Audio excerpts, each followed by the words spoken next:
Bonjour, aujourd'hui je vais vous faire voir donc le module dépenses. Ce module est très important parce que ça va vous permettre de suivre vos dépenses, ce qui est important, hein, ce qui est très très important. Euh, donc on va cliquer sur le module dépenses. Alors comme vous voyez sur le module dépenses, vous avez une partie de gauche et une partie de droite. Donc tout ce que vous allez rentrer ici sur la partie de droite va venir s'afficher ici. Donc avant tout, je vais rentrer l'intitulé de mon achat. Donc là, et ça c'est hyper important parce que dans quelques temps, vous allez avoir un module, ce qu'on appelle un module, un état financier. Et si vous voulez avoir un état financier bien défini, euh, il va falloir vraiment faire très attention à ça. Donc aujourd'hui, ma facture, c'est achat produit. D'accord? Produit. À partir de là, donc, j'ai mon intitulé. J'ai un numéro de facture, c'est le 0125 456. D'accord? Ce numéro-là, logiquement, se trouve sur votre facture. La facture, elle est en date du 27 du 12 2025. D'accord? À partir de là, je vais choisir mon fournisseur. À savoir que les fournisseurs, vous les créez dans la partie paramétrage, dans la partie fournisseur. D'accord? Si vous avez bien rentré tous vos fournisseurs, ils seront listés sur cette partie-là. Donc, je sélectionne mon fournisseur et ensuite, je vais sélectionner donc mon mode de paiement. Donc, à partir de là, c'est un virement que je lui fais et je vais saisir soit mon montant en TTC, soit mon montant en hors taxe. Là, je décide par exemple de choisir le TTC. Généralement, l'un ou l'autre fonctionne exactement pareil. Il y en a, c'est pour les sociétés, il y en a, c'est pour les auto-entrepreneurs qui, eux, généralement, ne récupèrent pas de TVA, donc le montant de la facture, c'est toujours en TTC. Pour ceux qui sont en société, généralement, vous récupérez la TVA, donc vous mettez le montant hors taxe. Donc là, je vais dire que c'est 120 euros. Donc j'ai bien 100 euros hors taxe, montant TTC 120, TVA 20%. Et je vais faire ajouter.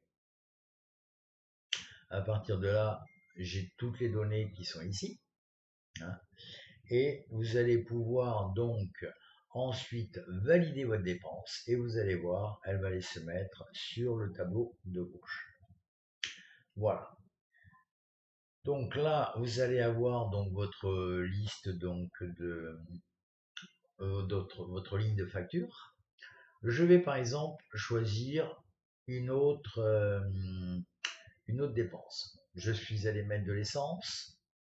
Je veux mettre rentrer ma dépense. Donc je vais sélectionner essence parce que je l'ai déjà préenregistré sur mon ordi. Ensuite, je n'ai pas de numéro de facture. Alors moi je vous conseille dans ce cas-là de mettre la date à laquelle vous avez mis l'essence. Là, ce qui vous donnera donc une référence de facture que vous pouvez reporter sur votre ticket.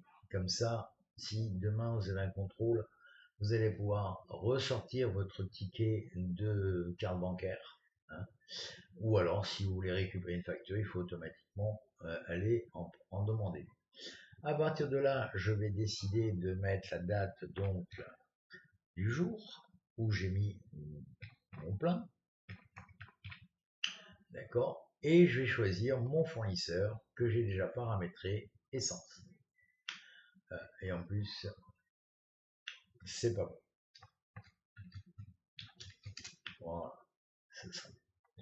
À partir de là, donc, je vais sélectionner aussi mon mode de paiement. Donc, j'ai choisi, j'ai payé en carte bancaire. J'ai mis pour 80 euros d'essence. D'accord? Et je vais faire ajouter.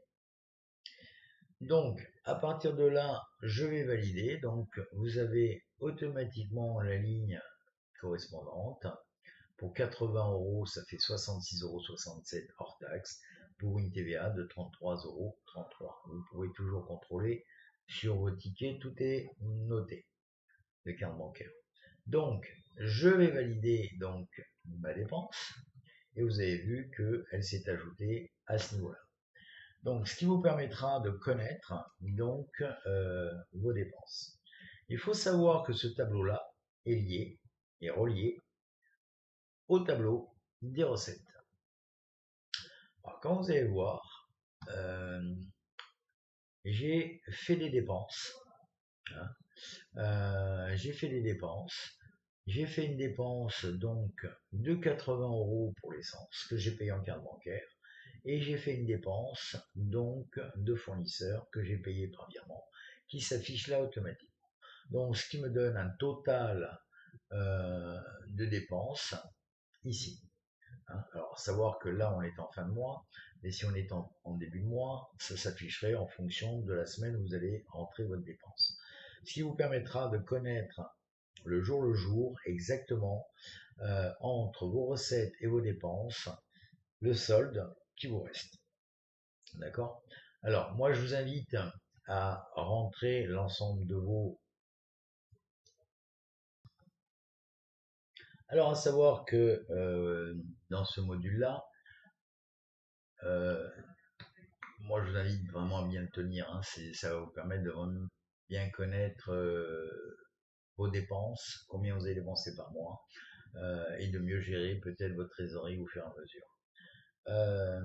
À partir de là, vous avez la possibilité, si vous faites une erreur, de cliquer sur le petit stylet. Et là, vous allez voir que la facture va réapparaître. Vous avez la possibilité de le modifier. D'accord? Donc, si vous êtes trompé, vous changez ici et vous venez là et vous mettez des nouveaux montants et vous sélectionnez un nouveau mode de paiement. Et ça va se remettre à jour.